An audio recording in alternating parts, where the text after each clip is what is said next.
วัสดีค่ะก็กลับมาช่องรักสุขภาพอีกแล้วนะคะวันนี้เรามาชวนทำนะคะเค้กกล้วยหอมครีนนะคะซึ่งเราจะใช้แป้งมะพร้าวแทนนะคะเดี๋ยวเราไปดูวิธีทำในคลิปกันค่ะ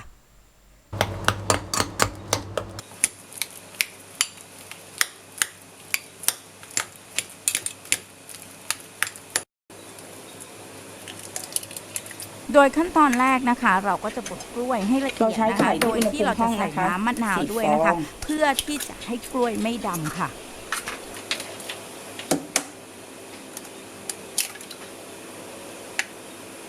ตีนะคะกับส่วนผสมที่เขาเรียกว่าเป็นน้ำตาลนะคะหรือว่าย่านะคะน้ำตาลย่าหวานนะคะซึ่งหาซื้อได้ที่โลตัสทุกสาขาค่อยๆตีไข่นะคะให้ขึ้นฟูนะคะเปลี่ยนสีกับน้ำตาลอิริทิทอนนะคะค่อยๆตีนะคะค่อยๆใส่น้ำตาลลงไปค่ะจนสีไข่เปลี่ยนเป็นสีขาวนวลค่ะ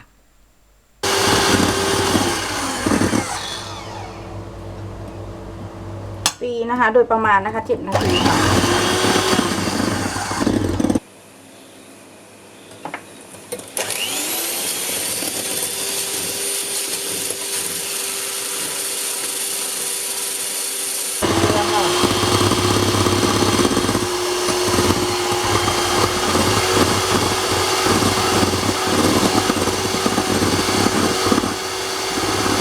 แป้งมะพร้าวนะคะตีด้วยความเร็วต่ำนะคะ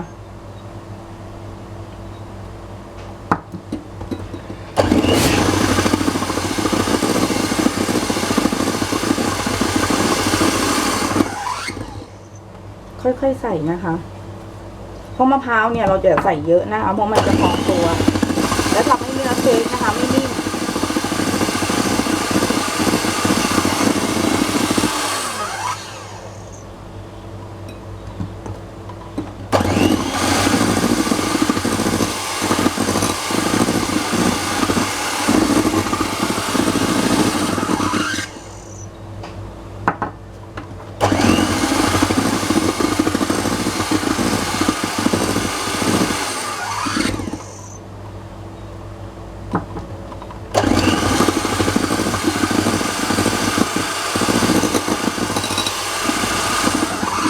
จนเข้ากันนะคะแล้วก็ใส่น้ำมันค่ะอันนี้เราใช้โอลิฟออยล์นะคะเพื่อเอาน้ำมันดีเข้าร่างกายเรากันค่ะ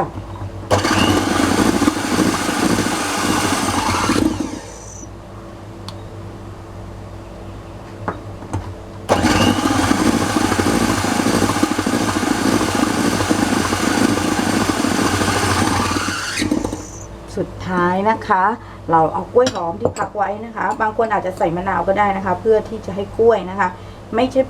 ไม่มีลักษณะเป็นสีดำๆเนาะแต่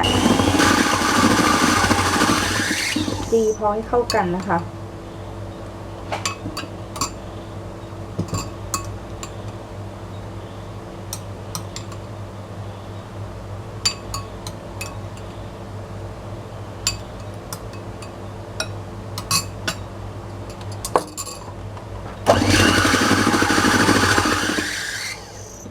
หลังจากนั้นเดี๋ยวเราไปหยอดลงพิมพ์กันค่ะค่ะเราก็ค่อยๆใส่นะ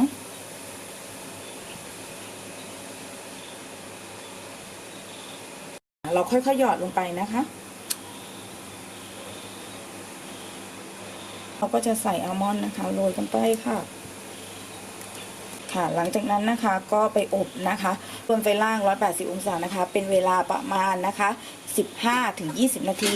ค่ะเราก็เสร็จแล้วนะคะหน้าตาก็ประมาณนี้นะคะแถมแคลอรี่ต่ำมากๆเลยนะคะเดี๋ยวเรามาดูกันนะคะว่าเค้กมันจะเหมือนกันไหมคะดูความนิ่มก่อนนะนี่นะคะเห็นไหมนิ่มแล้วก็ฉ่ำน้ำมากเลยนะคะลองชิมดู